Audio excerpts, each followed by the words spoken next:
So let's get started here. And I'll invite other people, turn on your cameras as well. Come and join us. Sit by the fire of our love festival here. And we'll warm ourselves in a Christed way.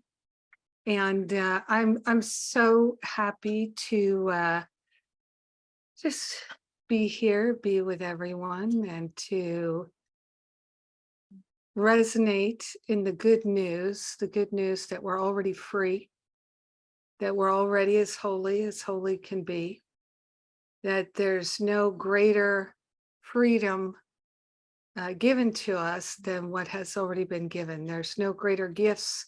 Nothing is being withheld from us. Everything has already been given to us. And it's a wonderful day to come together to remember the truth and to relinquish the blocks to love. So I know we are about our Mother, Father, God's business. Enjoy. And it's my great pleasure to introduce Morgan Turner, who is our prayer practitioner today. She is one of our counselors in training as well. She's a bright light in this Power of Love ministry. And she is a part of our staff, a very important part of our staff. And everyone who's in our programs has probably had a chance to talk with Morgan and connect with her. She welcomes people joining our programs, and very glad to have you here today to pray from coming to us from Costa Rica, I presume. Yes. And so let's kick it off with one of Morgan's prayers. Okay, let's do it. Thank you for that introduction, Jennifer. This is my first time praying at Sundays with Spirit, and I'm a little bit nervous, but that's okay. We're just going to give it to Spirit and put Spirit in charge. So, all right, let's pray. You want to place your hands on your heart. And let's just take a couple of deep breaths to center into this present moment, into this holy instant, into this intentional, deliberate prayer. Grateful to partner up with our I Am presence and to be here as the two or more gathered in the name of love.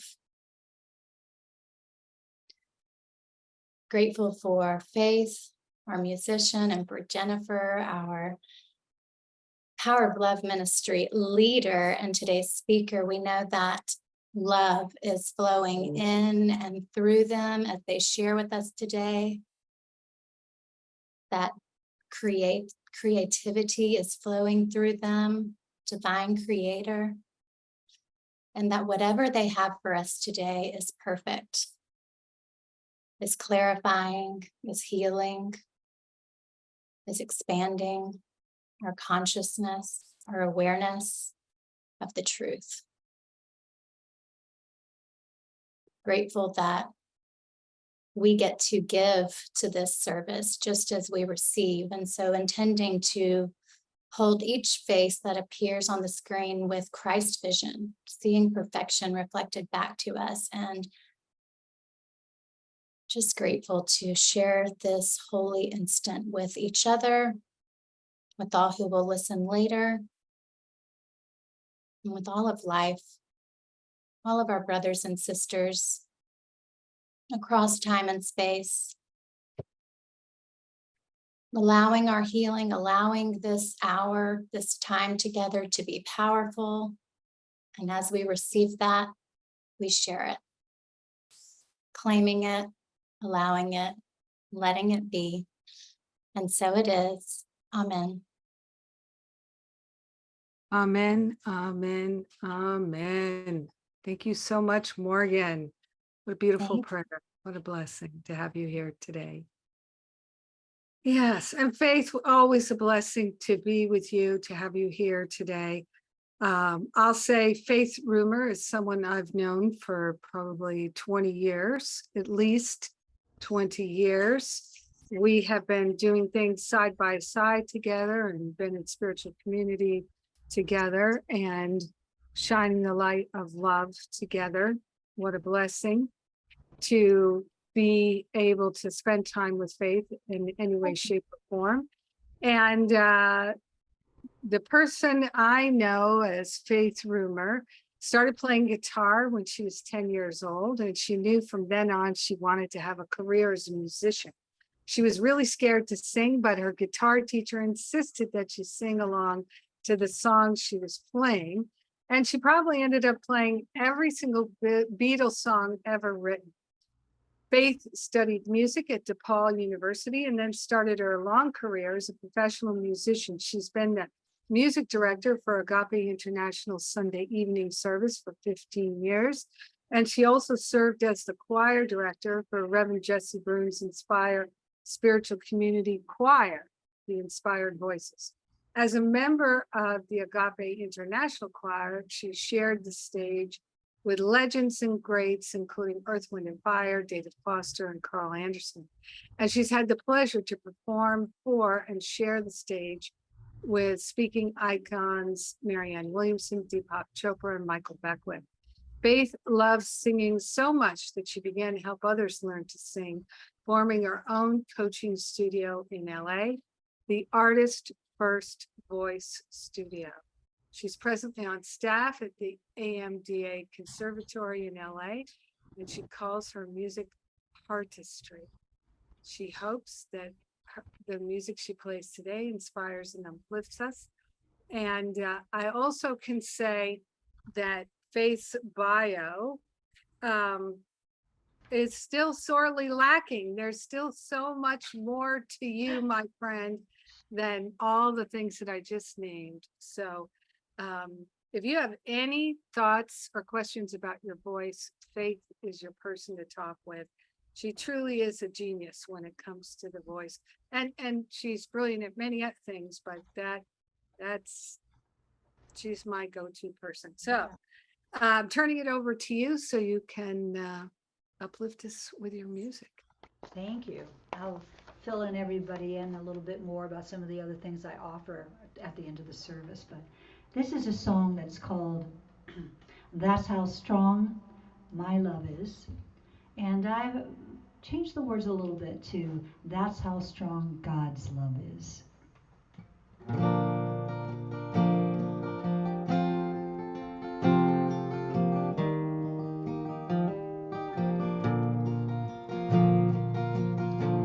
God is the sun way up there, shining his love everywhere. God is the moon when the sun goes down, just to let you know that she's still around. 'Cause that's how strong God's love is. That's how strong God's love is. That's how strong God's love is. That's how strong God's love is. God is the weeping willow, drowning in your tears. You can go swimming when you are there. God is the rainbow when the tears have gone, to wrap you in its colors and keep you warm. 'Cause that's how strong God's love is. That's how strong God's love is. Oh, that's how strong God's love is. That's how strong God's love is. Like an ocean so deep and wide, God will catch your tears whenever you cry.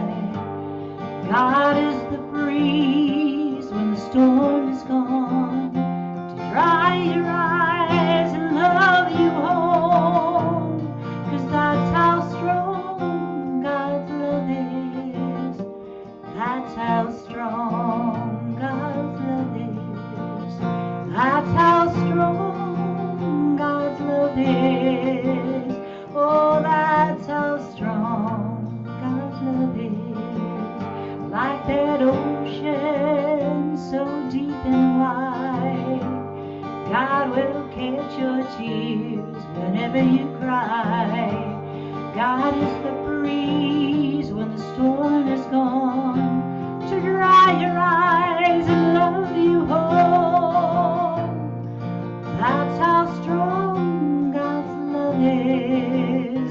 Oh, that's how strong God's love is. That's how strong God's love is. Oh, that's how strong it is. That's how strong it is. That's how strong it is.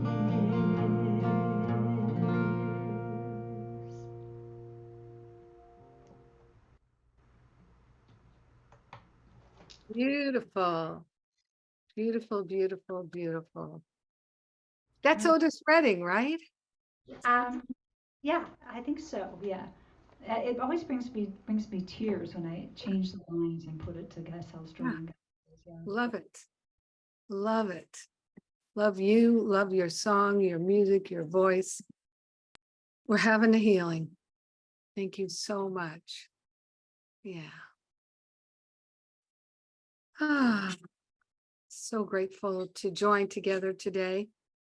So I mentioned it at the beginning just before we started. And if you're wondering, well, where is she?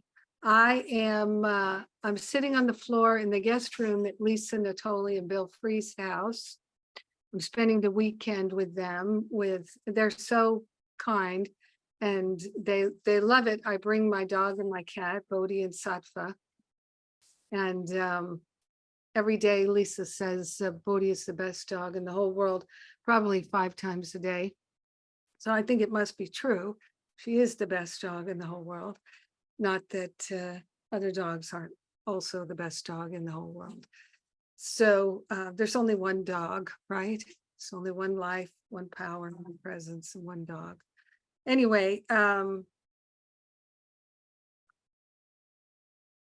so we were just, Lisa and I just went to the farmer's market and had some lunch and stuff.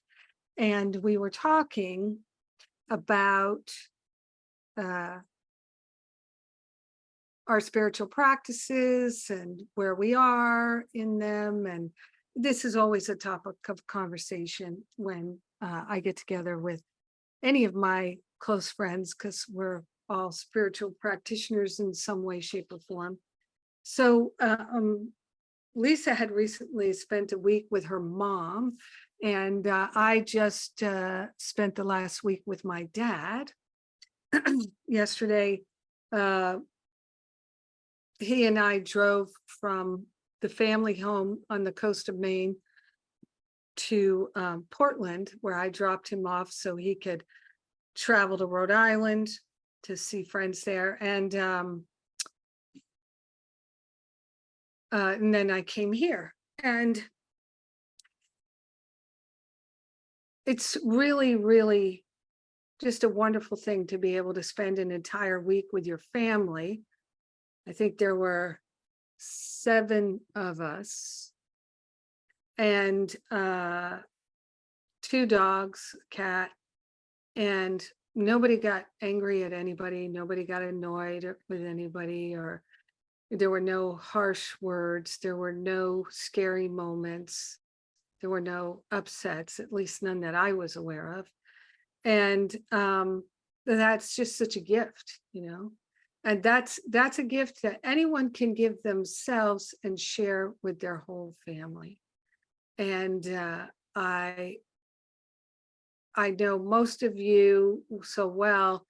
I know you already know that. You're already doing that, and it's already happening for you. You're experiencing it as the consciousness shifts of the people around you, simply because you are seeing them differently. You are experiencing them differently, and they are experiencing you differently, and they are experiencing themselves differently. And that's what I call being the fulcrum point of healing in your family, in all your relationships. So for me, I used to feel like a victim of the world.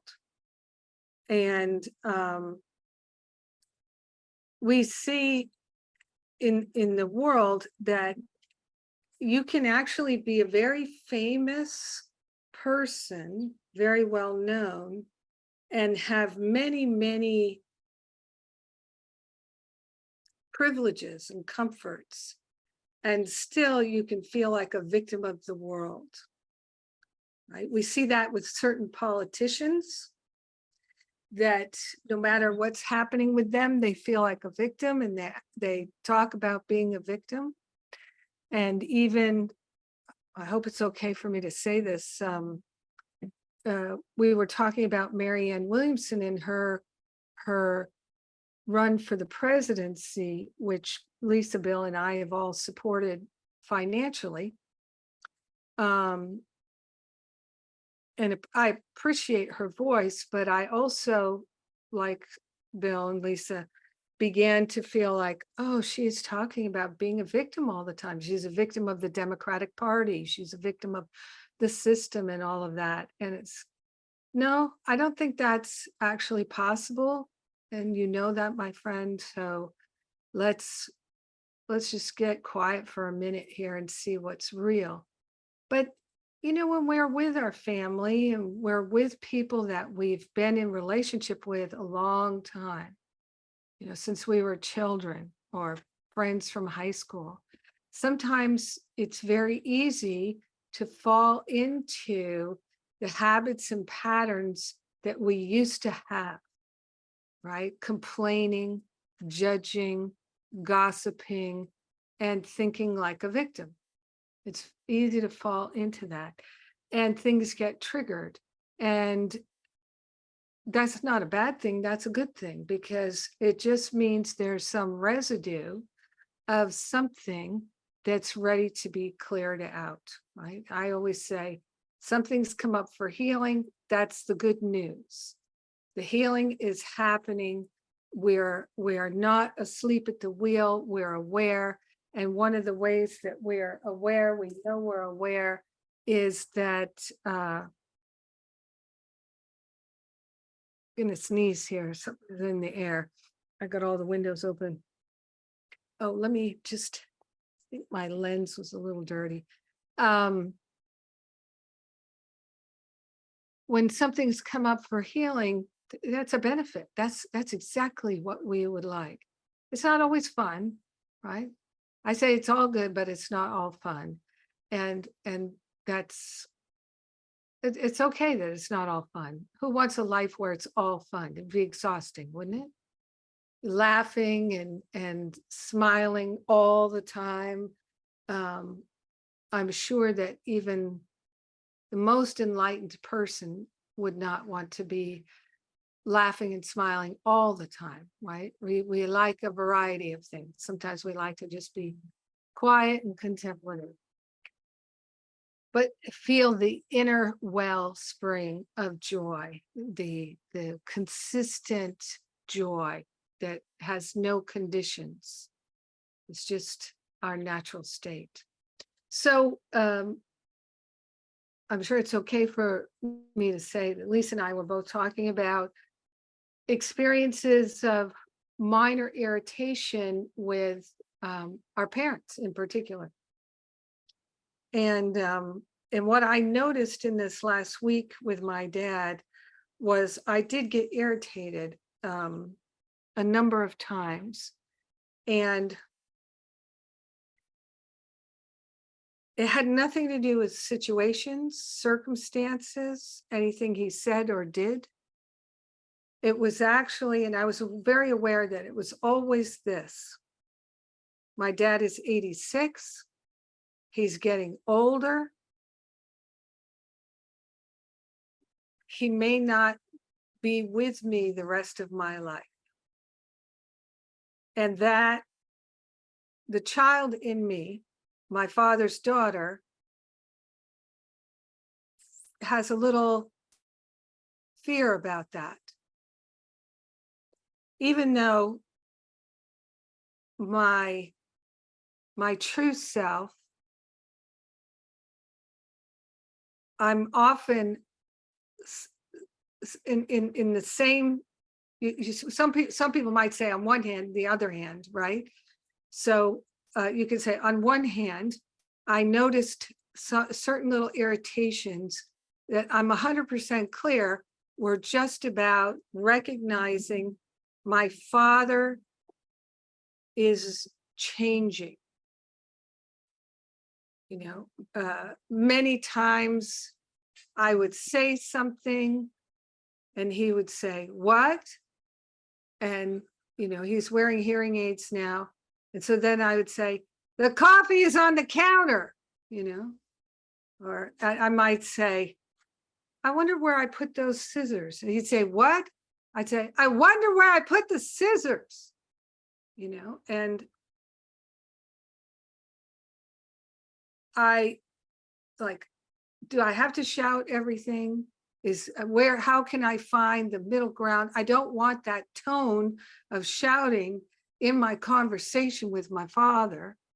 And I'm not sure how to find the space where he can hear me and I'm not having to speak and project so loudly that I feel like I'm shouting, but it was nothing to do with him. And I wasn't irritated with him or at him, more frustrated in a sense of finding that space of speaking calmly, peacefully, that he can still hear me. And from the other side of the room, he's at the kitchen table and I'm at the sink, and he can still hear me over the sink, the dishwasher, or whatever it is. And so just noticing those feelings coming and going, and so grateful that I don't blame other people for my feelings, that I'm aware there's something within me that is not the correct view. And that's okay. I'm okay if I don't have the correct view all the time.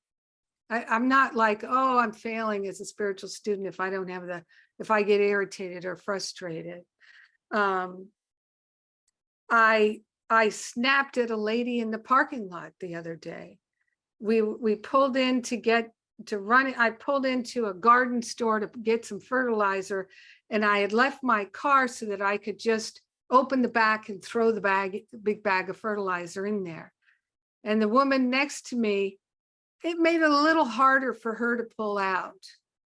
And as she was driving past me, she said, "You made it really hard for me to pull out."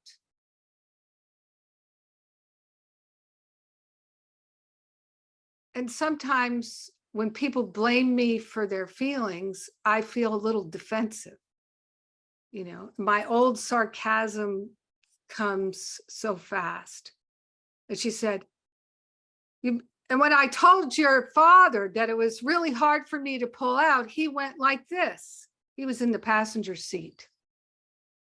And I thought, and I just, without thinking, I said, "I'm so sorry. I'm so very, very sorry. I hope you can forgive me." And she said, "Well, but your dad went like this, And I said, "Well, we're just obnoxious people. I'm sorry. I'm sorry that we made it so hard for you to pull out your car." And I wanted to say, and I can see that it actually took you 60 seconds to pull your car out with all your cameras on the side and the back and everything. You had to look more carefully because of where we were. I wanted to, my personality wanted to say, "And what a horrible inconvenience for you, blonde white lady Karen. Thank you for being in my life and showing me how quickly I can be irritated only because you made fun of my dad, who's 86 years old, and he was the passenger. What's he going to do?" So I was defending my father's honor with my sarcasm. And she actually said, of course, I didn't say all of that. I only said, I'm so, so sorry. We're obnoxious people and we parked and made it so, so hard for you. I mean, that was really nasty. It was just like, again, felt like I was defending my dad. He's an old man, leave him alone, you know? And like, if it was a child in the front seat who went like this, she wouldn't be like, and your child just shrugged at me, like, what can I do? You know? So also I find sarcasm sometimes is a way to just be funny about it, you know, be funny about it. And of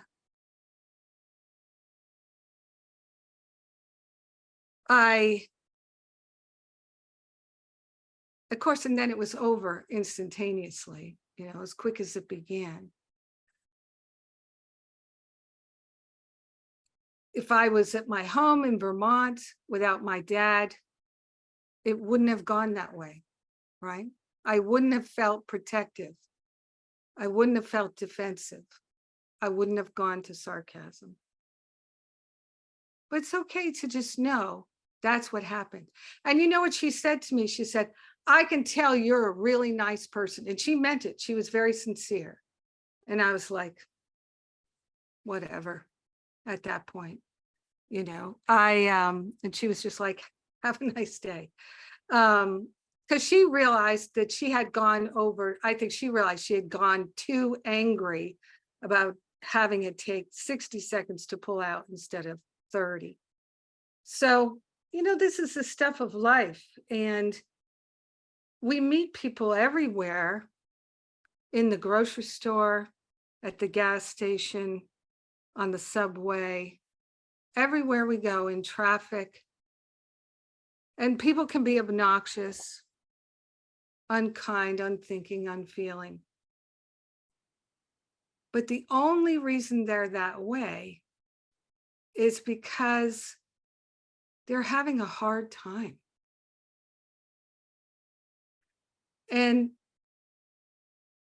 most of the time, not obviously that time, but most of the time, when people are having a hard time, because in her world, she was having a hard time, you know, whatever was going on with her.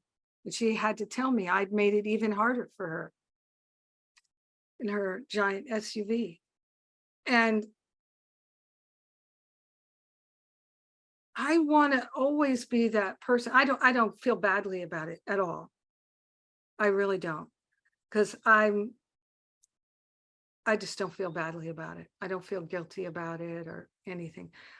And I don't feel ashamed. Obviously, I wouldn't tell you. I wouldn't speak about it. But I think it's important to speak about it because we meet so many people who don't behave well. And we get annoyed with them and frustrated with them. And we blame them for they have bothered us, right? They have bothered us with their stuff.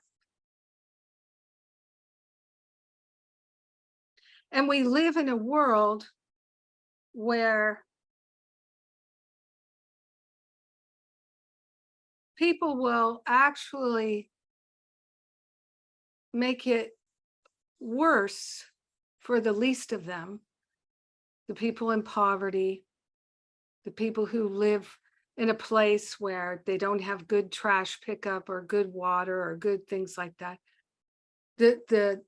We live in a world where the wealthiest people will make it harder for the poorest people because they don't want to look at them or see them, and they're in their way. They're ruining their day with their poverty and their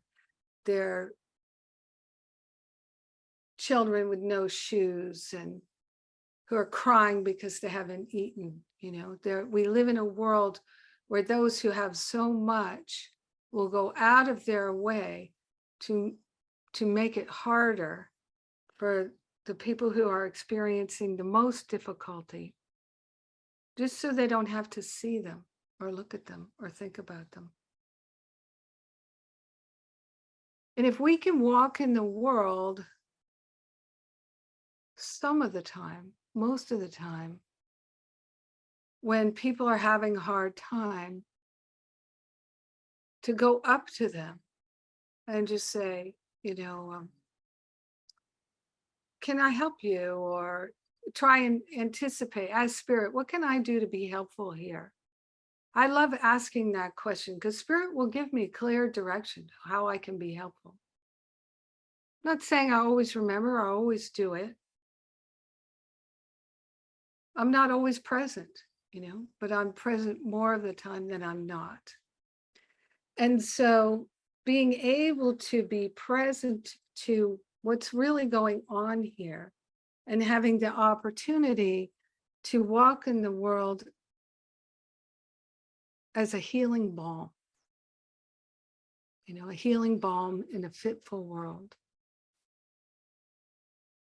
That's fulfilling our life purpose, right? We don't have to write the perfect book or make the perfect movie or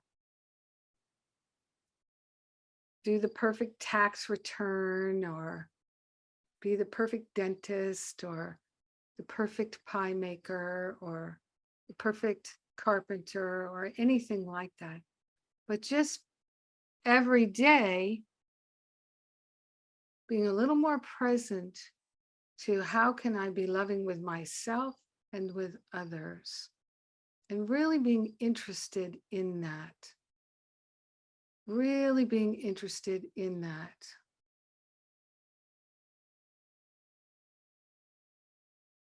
Rather than criticizing, complaining, just really being able to be there as a healing balm.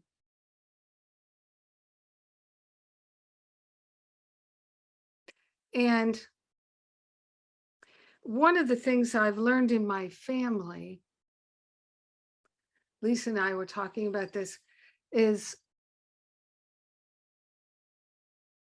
for a long time in my mind, I would talk with other people in my mind the way I would talk with myself. So someone's behaving in a way that I don't like or that bothers me, and I'd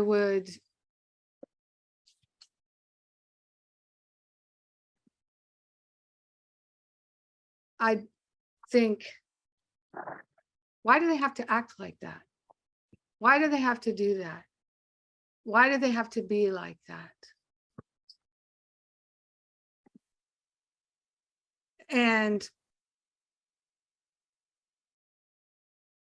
And then I would go to saying to that person, why are you acting like that?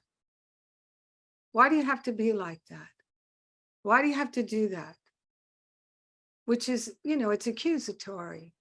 It's not helpful. It's not helpful at all. I mean, just imagine if you're behaving in a way that's a little challenging to others, and somebody says to you, why do you have to be like that? When I was younger, to me, the answer to that would be a knife in the chest. That's why, take the axe, chop off their head, get out the, I don't know, can't think of what that thing you cut trees down with, and cut off their legs. That's why I have to be like that. That's why. You have any other questions? I had so much rage right under the surface, run them over with your car and then say, that's why I have to be like that. That's why, because I'm filled with rage and I don't know what to do. And life is so confusing and hard. And you just became that little straw that turned the camel's back into a hit and run accident. So I'd like to say that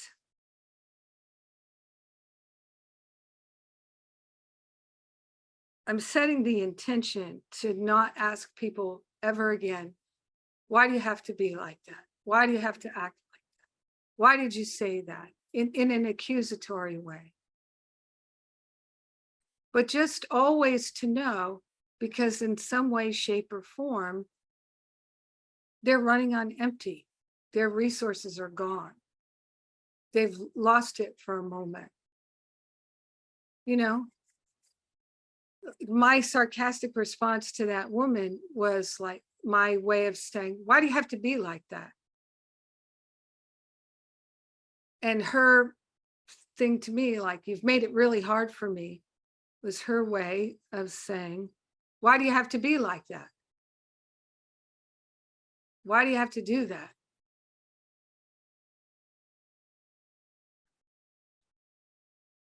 And the answer is just,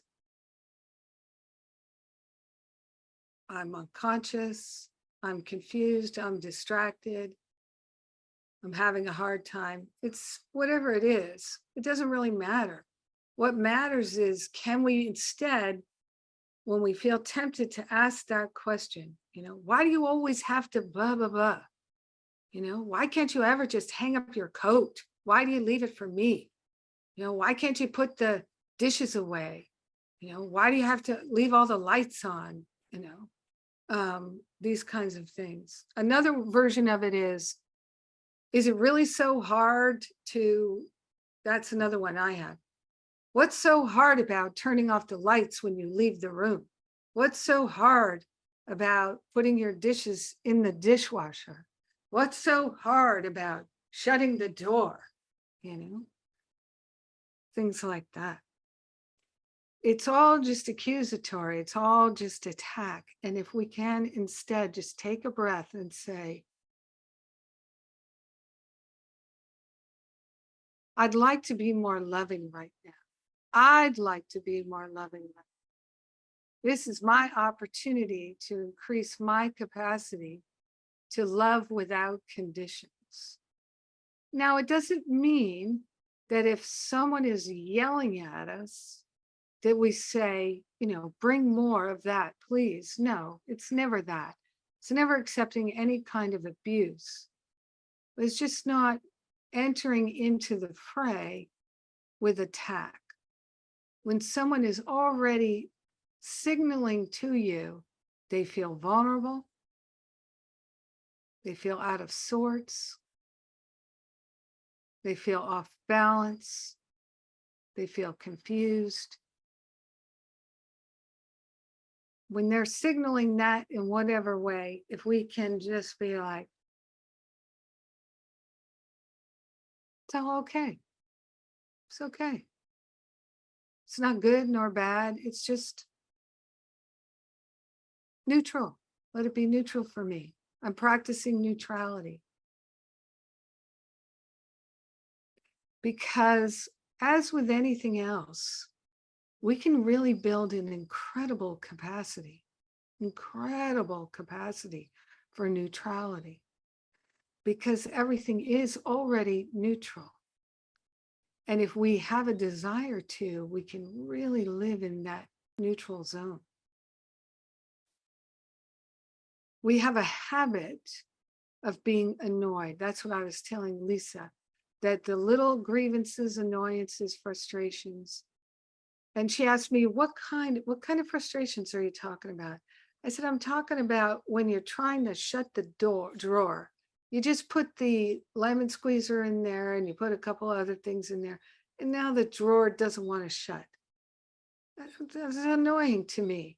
And then I realized I'm annoyed by the drawer. That's a habit. I'm not present. If I were present, I would not be annoyed. So I can choose to be present.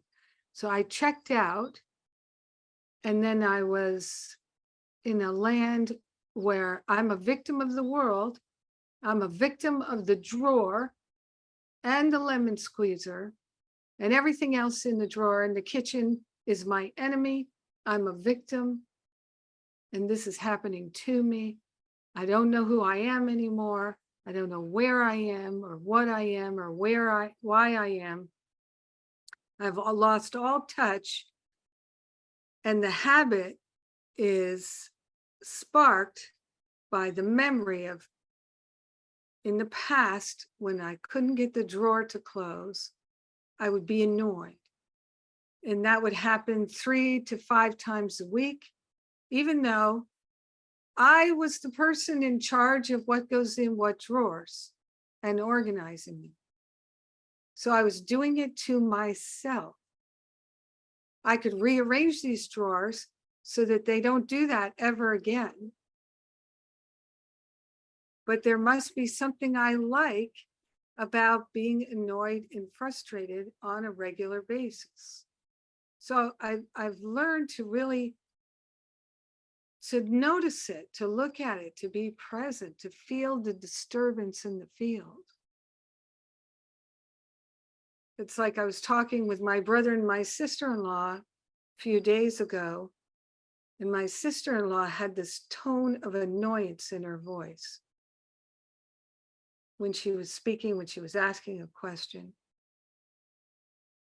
And so I noticed it within 2 minutes of our conversation, and I said, not accusing, but just curious, are you annoyed right now? And she said, no, I'm not at all. And I could tell by the way she answered the question, she wasn't.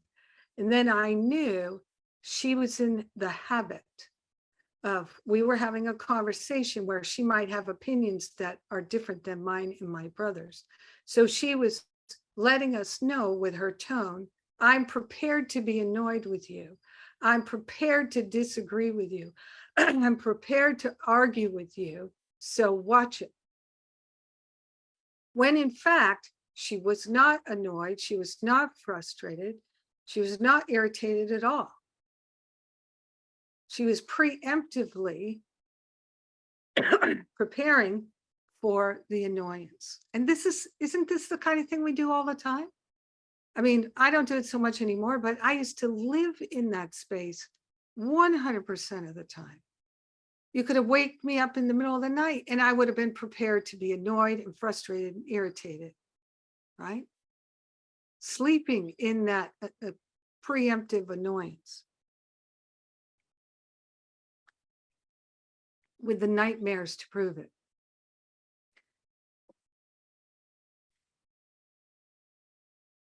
And for so long, didn't we all believe that this is how life is?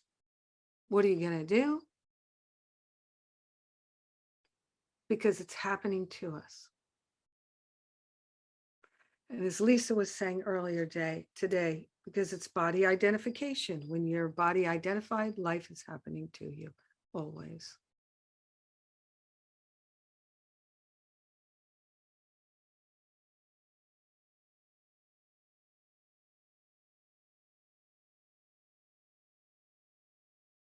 I'm so grateful that I don't have to be annoyed all the time. I'm really grateful for that. Because I used to be annoyed all the time and defensive all the time.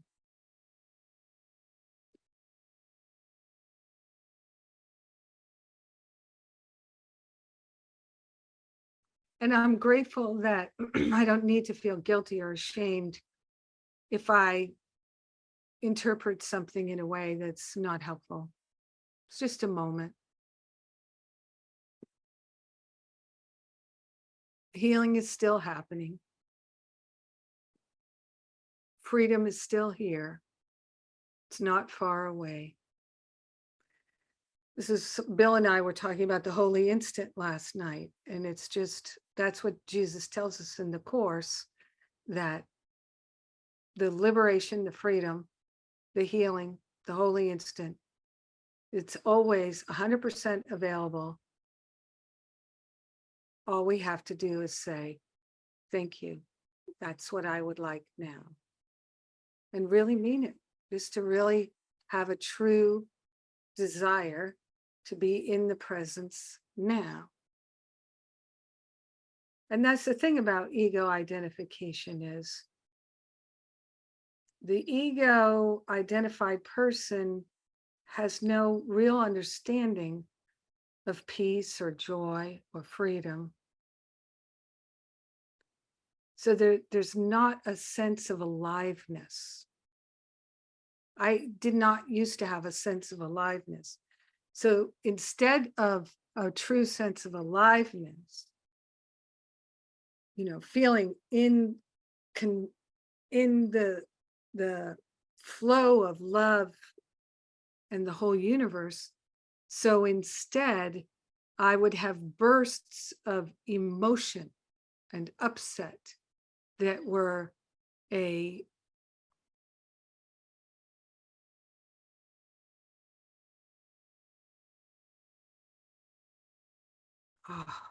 what's that word? A pseudo aliveness, a substitute aliveness. I don't get joy, but I can be intensely annoyed. I don't get freedom, but I can feel momentary relief. Phew, I almost crashed the car, but I didn't.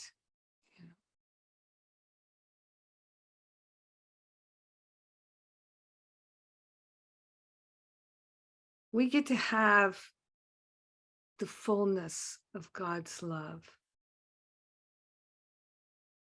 We have it already. We get to experience it. We get to live it. And the only thing that's required in order to do that is to say, that is what I would like. That is what I'd really like. And we won't say that if we don't feel worthy. We won't. We won't. And the way I learned to feel that I was worthy was to stop thinking that anyone else wasn't. As soon as I realized everyone is worthy, including Vladimir Putin, including anybody you could say has done heinous, horrible things. Everyone is worthy. Hitler is worthy of the perfect joy that is his true identity. We all are. And I don't wish to keep anybody back from it. No one punished. Everyone offered correction.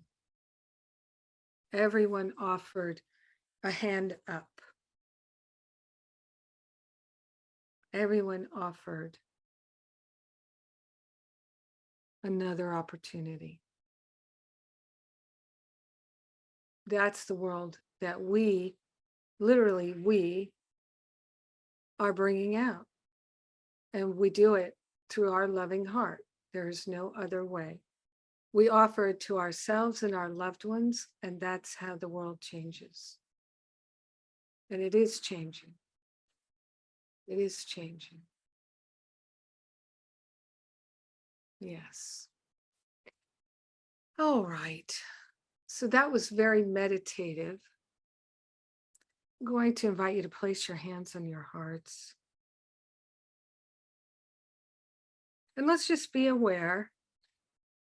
Is there any grievance that our personality has concocted that we really feel we'd rather have than the peace of God? Is there any grievance, any shame, any guilt, any blame, any regret or resentment, any hurt or worry, anything that disturbs us that we'd really, really rather have than the peace of God, the joy of God, the freedom of God, the wholeness of God, the beauty of God, the prosperity and abundance of God? Is there any belief, any grievance, any grudge, any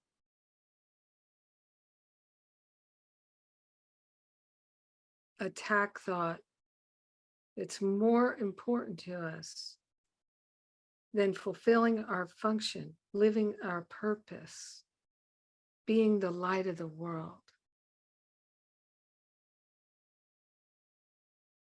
Sometimes, used to happen a lot, I would have this sense of having made my transition and being in, we could call it the afterlife, and doing a life review and seeing a moment in my life where I was right in that moment where I was reaching for the grievance to pour more gasoline on the grievance fire.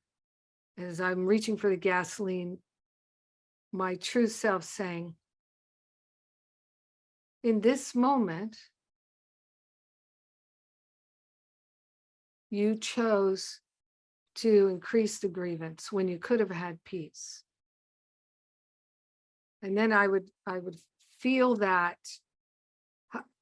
my holiness saying, is that in the afterlife, you want to look at this moment and say, yes, I would rather have the grievance. And I would, sometimes I'd be like, that's right, now get out of my way, I'm choosing the grievance. But more and more I began to say, oh, thank you. No, I don't want this grievance. I don't want this. I'd rather have the peace of God. I forgot that was an option.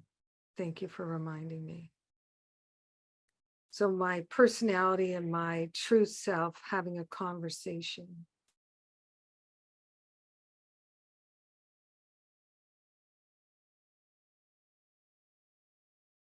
Is there anything you'd rather have than the peace of God? Just, we need to be honest with ourselves, because sometimes people say, yeah, I don't really believe I can have the peace of God, so I'm not giving up this grievance. I need it. I want it. I can't do it.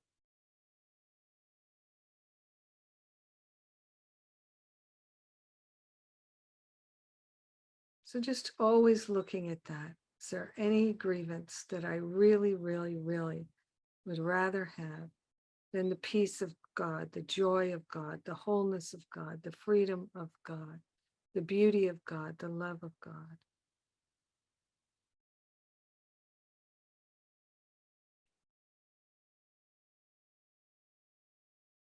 Is this grievance a habit that I can release? Let it be healed back to the root cause. This is the moment now. So let's rest in this healing moment of awareness. And Faith, if you can give us another song.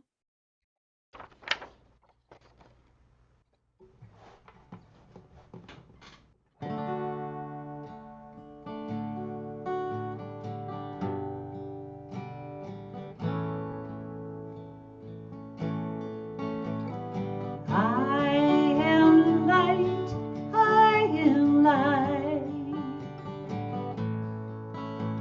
Oh, I am light, I am light. I am not the things my family did. I am not the voices in my head. I am not the pieces of brokenness inside.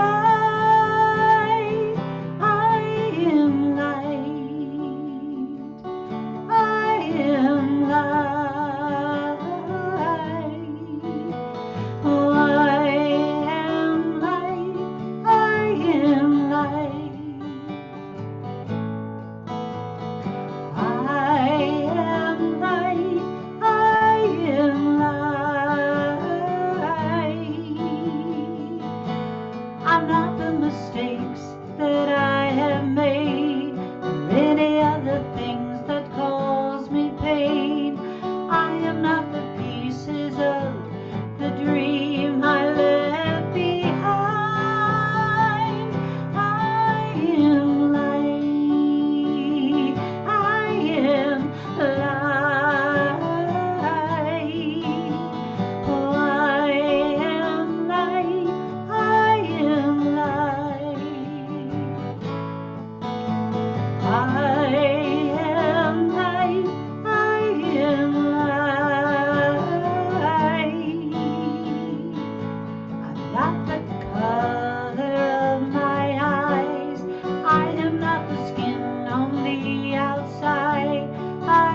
On the inside, I am a star, a piece of it all. I am light, I am light, I am light. Yes, I am light, I am light. I am light, I am light, I am light.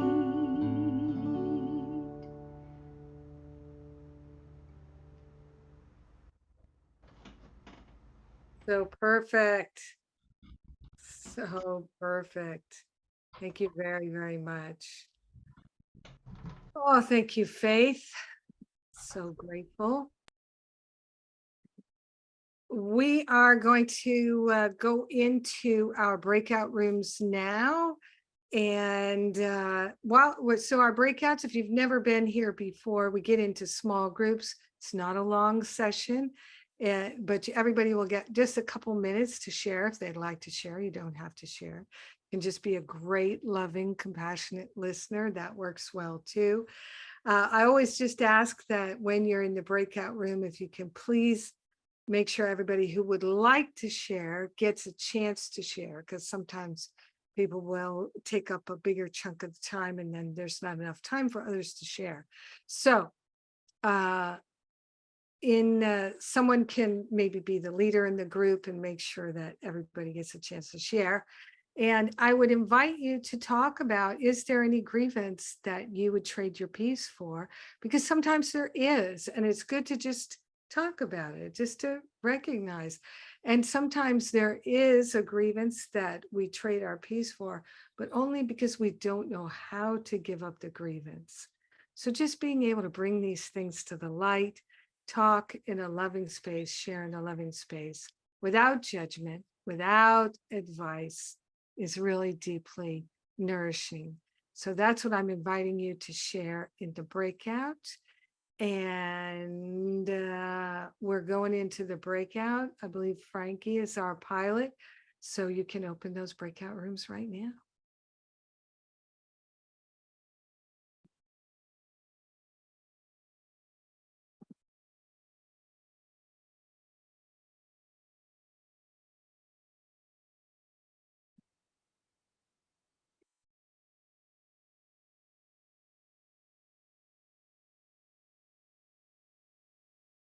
If you can't find your breakout room, look, if you're on a computer, look on the bottom bar and see if you can find your breakout room on the bottom bar.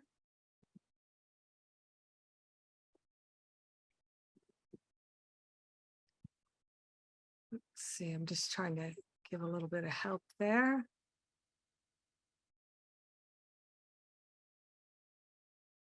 So we've got some people who, if you need some help finding your breakout room, just put a message in the chat. And let me just get out of this spotlight here. There we go. And actually, I think the thing to do, give me just a second here. Hang on.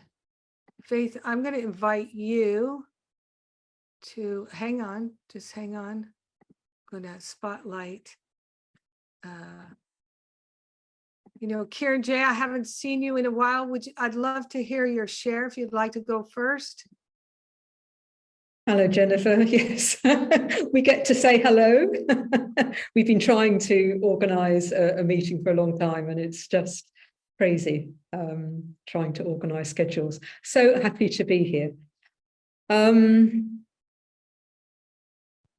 It's a great question you ask. Is there a grievance that you'd rather have than the peace of God? And it takes me to the course teaching that says, this is your world in all its details. All its details. So if we have a grievance, that's our choice.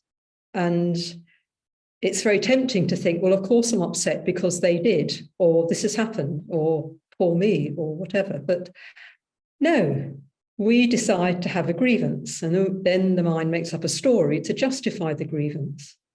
So it's incredibly powerful to look at all our experiences, all our thoughts, all our feelings, and say, this was my mind's specific and purposeful choice. And nobody else has responsibility for that. It's not because of anything in the seeming world. It's because that's the mind's choice. And if it's not the peace of God, we don't want the peace of God. I find this takes some sitting with, and it brings miracles. Because we are looking more and more deeply at what the mind is up to. And it's only when we do that that we can use our mind differently. So, yeah, that's what I'd like to offer. Beautiful. Appreciate it. Thank you so much. Rosalind. Oh, thank you. Morgan, I just want to thank you for your tenderness and your soothing voice, because that added so much to your words. And Faith, your music is a miracle, and your last song of We Are Light is what is the answer to everything that Jennifer said. When we remember what we are, even more than who we are, who brings up the body identification for me and brings up separation, who, me and you, and so on. But what we are takes me there so fast. So that song was so perfect.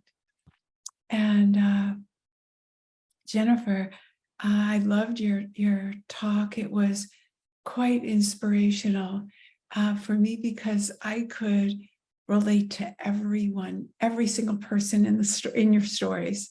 I related to you and to the other woman who was backing up. When you're older, sometimes your eyesight isn't as good, and you don't want to hit the car, and your hood up probably scared her that she was somehow going to hurt, whatever. So I related to her, and I related to you and your dad not hearing you. And I wanted to offer something. I know you're not needing advice, but I am deaf in the right ear. And I see sometimes people struggle, like, do they have to shout? No, they don't have to shout. They have to not look away when they're talking to me. And I had this vision, Jennifer, because your intent of sharing it was you didn't like that yelling experience for yourself. And if you walked over intentionally, instead of talking to him across the room, where he sometimes hears, but then walked over, that walking over would remind you of your connection and all the other pieces that you want to treasure your time with him. And face to face with no mouths and no heads away helps us hear so well. His hearing will improve.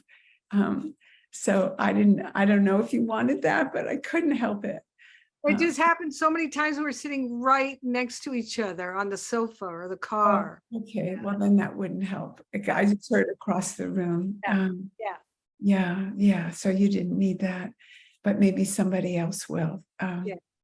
So yeah, and for me, when I get into body identification, what helps me is doing exactly what I just shared, seeing myself in each person, and then I'm not any of them, not even me.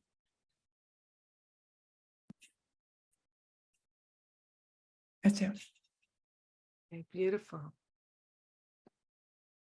Faith, would you like to share? I would love to. Thank you so much. What a rich morning already, and great shares. And I was thinking about how you said that it's a habit that we fall into. And I think that is true. I find that my body will respond a certain way because it's been conditioned to respond Yes. that way, conditioned by my mind, by the experience. But the body then starts to respond, and then the mind kind of follows it and makes that now. I'm a little nervous. Oh, something's wrong with me. There's something bad is going to happen. I got to look over my shoulder, you know. And then I start reacting to life in that way. And then from that space, I cannot be in a place of empowerment. I mean, it's a place of, because the empowerment is to live in the truth and the light, knowing that all is well, no matter what, all is well. So, and it's a practice, isn't it?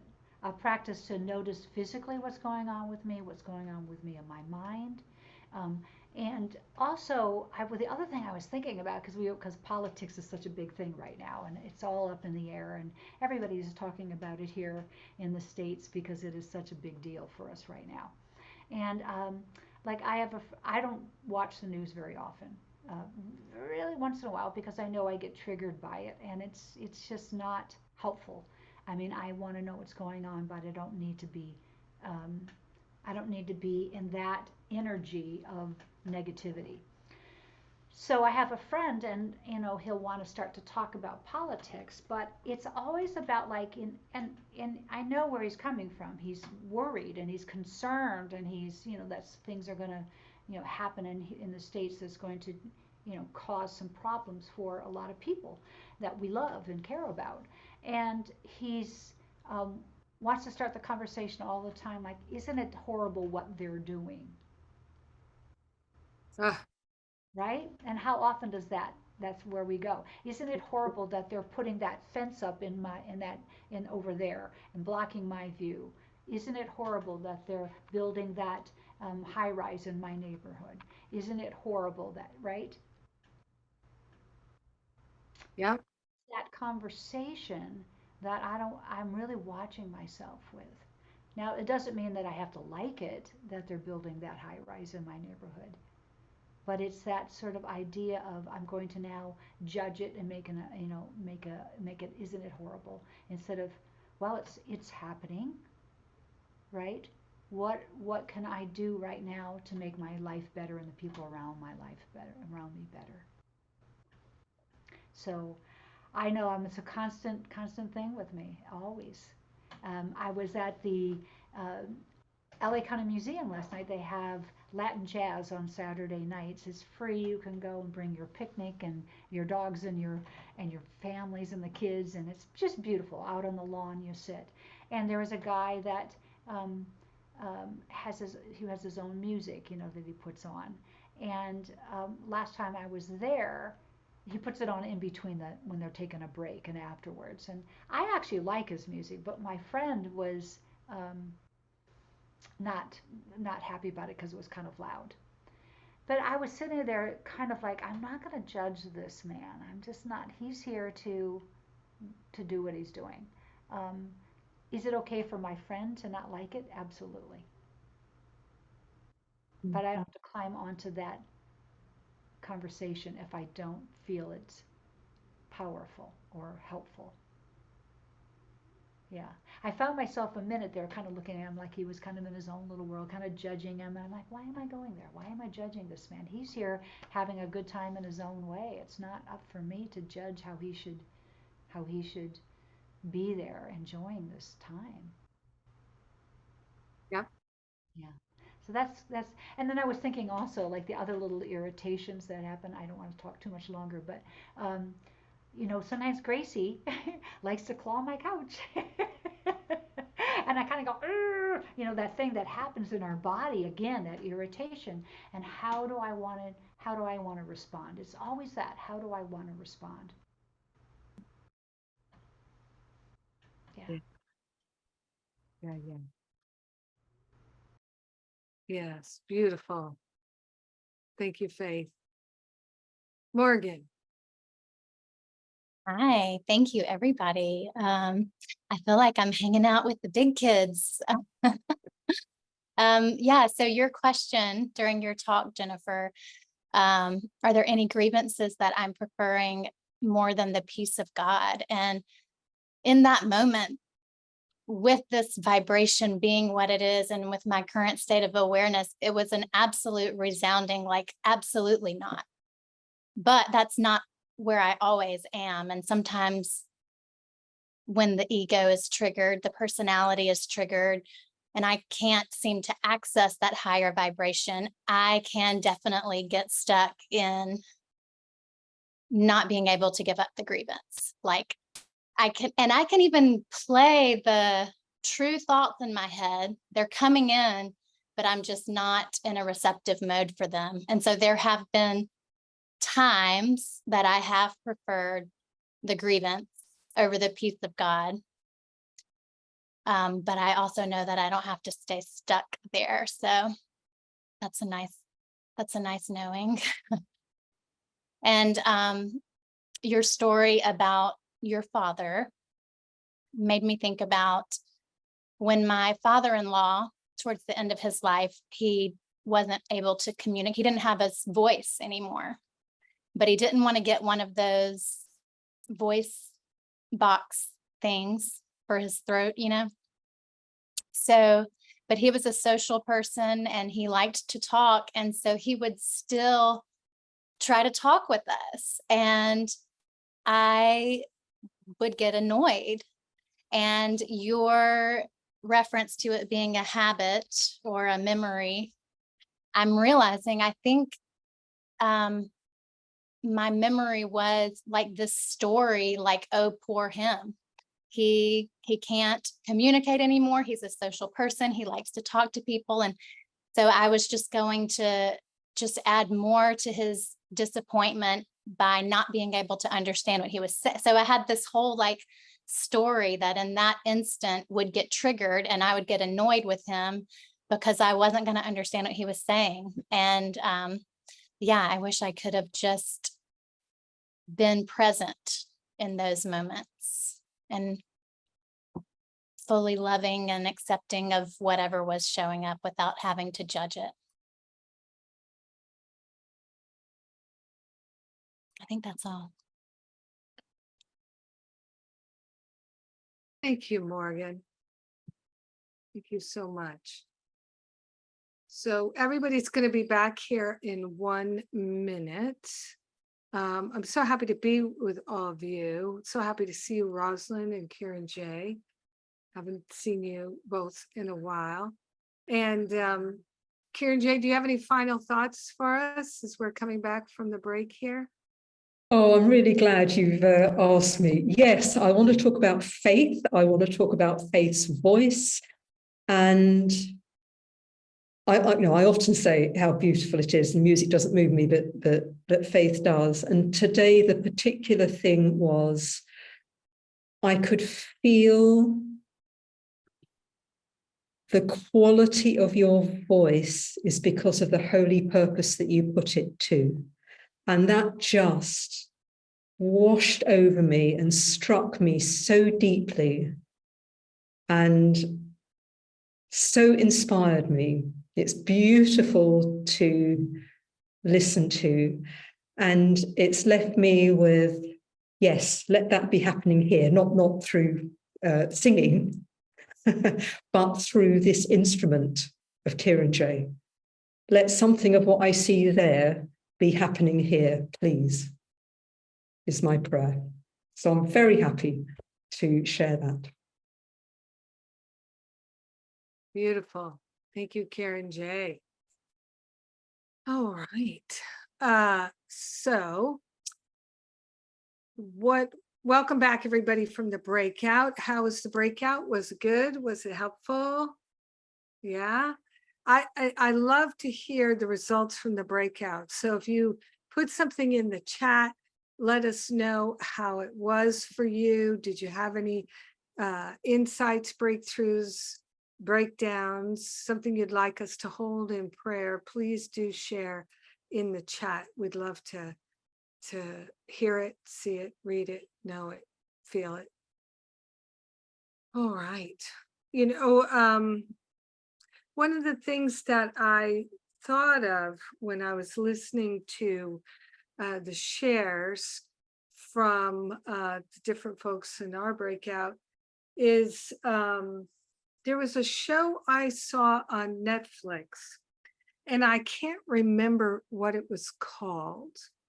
And I can't name any of the actors in it. But maybe somebody will remember what it's called if I tell you a little bit about it. So in the beginning, it starts with there's a woman in an SUV and a man in a truck. And she's pulling out, he's pulling out, something like that. And they almost collide. And they get annoyed with each other, angry with each other, and she's really obnoxious about it, and he doesn't appreciate that, and he gets really offended, and it really has nothing to do with what their experience is. It has 100% to do with what they're bringing to the situation. Beef. Thank you, Tamisha. Yes, it's called Beef. It's on Netflix. I think it's maybe 8 or 10 episodes. And it's about how they continue to carry this beef into their life, this upset. And they escalate and escalate, and it just snowballs. It becomes one thing after another. And it's like their lives are spinning out of control, but they can't give up their beef with each other, even though their anger and their really their attacks of each other are just ruining their lives. But it's over the top, but it's imaginable that people could be in that situation. And you get to know these characters, and you end up having a lot of compassion for them. You understand why they're so stressed out, why they're so vulnerable, why they're so angry and frightened, and all of this. And I would say the first few episodes, it's hard to watch. It was for me. It was hard to watch them escalating this vitriol. But it's very well done, and it's very well acted, and there is humor throughout. They are laughable at times, for sure. And it comes to a really interesting, I think, and helpful conclusion. And so I do recommend watching it and just seeing yourself in the characters. Beef on Netflix. So, and again, some of the, early episodes are until you really get to know the characters and you really have a deep compassion for them. It can be like, I can't watch these people. This is too much for me. At least that's how I felt. But Spirit said, go back to that. Go watch another episode. And then I got to the place where I really wanted to see how they would resolve it and work it through. So, because there's a heart at the center of it all. It's not just revenge. There's a heart in the center, which it has to be for me to watch it. Anyway.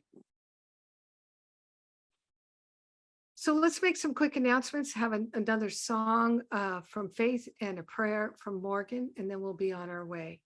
Announcements. Stop Playing Small Retreat starts in a couple of weeks. It's the second and third weekends in September.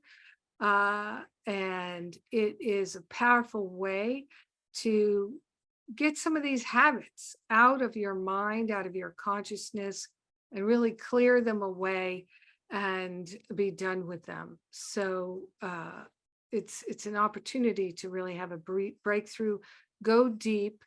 It's online, and I really love doing it. We are going to have another forgiveness workshop coming up in a week or two. We're working out that date. Finding Freedom from Fear, my spiritual boot camp class, which is in October, is on a super duper early bird special for another few days till August 31st. It's the last day. So if you've ever wanted to take Finding Freedom, now is the time. And you will get an even bigger discount if you sign up with Stop Playing Small. And they are together just a powerful way to end this year feeling like you have turned things in a new direction, and start next year feeling just on fire with spirit. So if you'd like to do that, I invite you to come and join us. And I think we may have one spot left on the Camino trip. If anybody would like to join us, we're going to have a great, great time.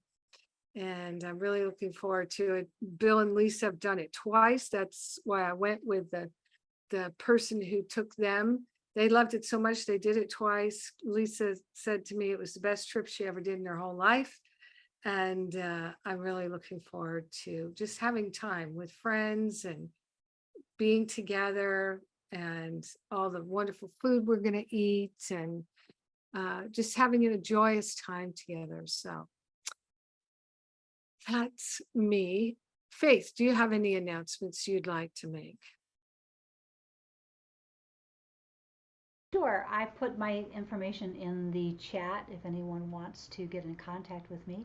And I teach voice, I teach singing, but I also teach speaking. So really finding your voice, getting for heart-centered leaders and entrepreneurs who want to get their message out into the world, and how to really connect with your powerful voice and your authentic voice, and be able to speak from your heart instead of from your head, so that we can really make a difference in the world. So I do that. I also have a workshop that's going to be doing it again this fall, and it's about emotional power and freedom. It's an 8-week course, actually, that has been just amazing what's been happening with the people in the course. I've done it over the summer and in the spring, and it's great for people who need to use their emotional life in their work, so any creative person, but also for the rest of everyone else who wants to really free up that stuck emotional energy in your body, because that's where it sits. And so we free that up and allow ourselves to make, to live our life from a more empowered place. So not that we don't want to mute those feelings. That's the problem. So if we have that anger happening, if we just sit on it and mute it, what happens is it just starts to do this, right? Right. Yeah. Don't settle with it. Get it cleared out. Get it cleared out. Yes, absolutely. Well, I am so happy to be here today, and I want to close with everybody sing along with me. Someone needs a prayer today. I always feel like that song is, I'm going to put the lyrics right now for the chorus in our chat. So if you don't know it, you can sing along with me.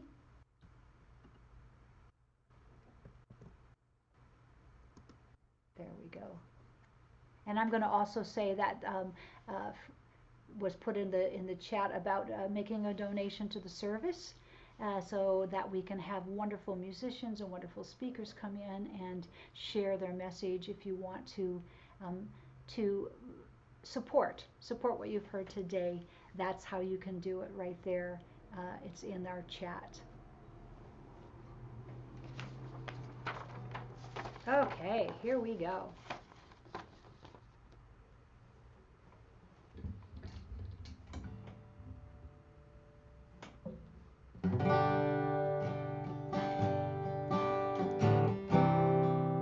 So we pray for people in Maui right now.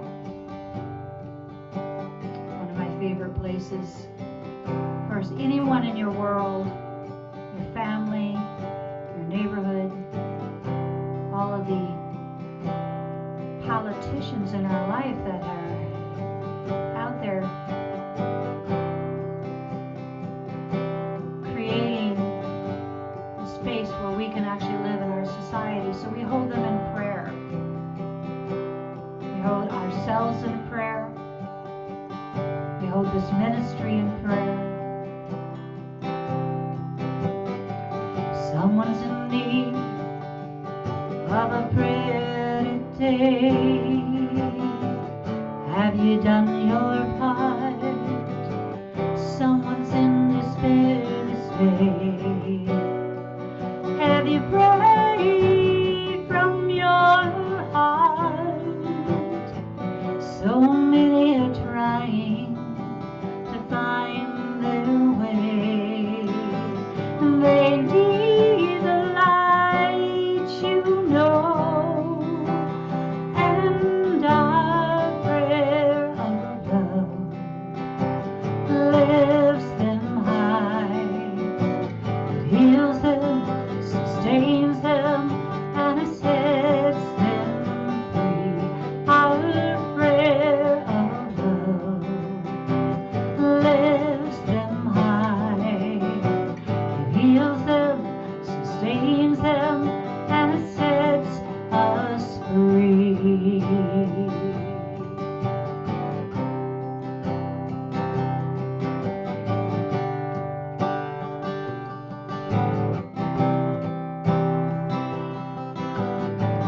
Have you spoken the word today? Did you give your all in prayer? The world's in need of what you say. Did you answer the call and pray? So many are seeking the way to go. They need the light, you know, for our prayer of love. It lifts them high. It heals them, sustains them, and it sets them free. Our prayer of love, yes, it lifts them high. It heals them, sustains them, and it sets us free. And you are the place you need to start. So throw open your mind and use your heart. Don't waste the time and don't delay. So many are in need of a prayer today. Somebody's in need of a prayer today. Have you done your part? Somebody's in despair this day. Did you pray with all of your heart? Well, listen to the Spirit is telling you to heed the holy call and a prayer of love. Oh, it lifts them high. It heals them, sustains them, and it sets them free. Our prayer of love, yes, it lifts them high. It heals them, sustains them, and it sets us free. It sets us free. It sets us free. Our prayer sets all of us free. It sets us free. Our prayer of love.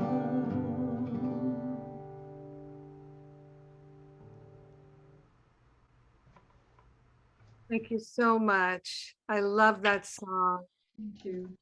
Oh, I don't know about everybody else, but my heart is just so open. Thank you so much, Faith. Thank you, everybody, for joining us here today. Rosalind, Morgan, Kieran J. Thank you, Frankie. Thank you, GJ. So grateful and thankful for our time together. And just before Morgan prays us out, I'm just going to say that prayer was a game changer for me, learning how to pray and effective affirmative prayer. It transformed my life. And I can't say enough about it. So, Morgan, thank you for praying with us today. Thank you. All right, let's pray. All right, hands on our heart. So grateful once again to be coming into this conscious, connected space, focusing our breath, focusing our thoughts, focusing our prayer. Grateful and thankful for all that has been shared here today. Grateful to give up and over any grievances that we have valued more than the peace of God. We're willing to let those go and willing to have compassion for ourselves in those moments when we are unwilling to choose the peace of God. And grateful that there are those out there praying for us in those moments. Just like Faith's song. So grateful to pray right here in this moment for everyone, for all of life, lifting them high, holding them in love. And as we bless them, we bless ourselves. We intend to carry this high vibration of love with us as we go about our day. So grateful. Sharing the blessing, sharing the gratitude, sharing the love with everyone because we are one. We let it be. And so it is. Amen. Amen, amen, amen. Thank you, Morgan. So grateful. Much love. See you soon. Bye for now. Bye.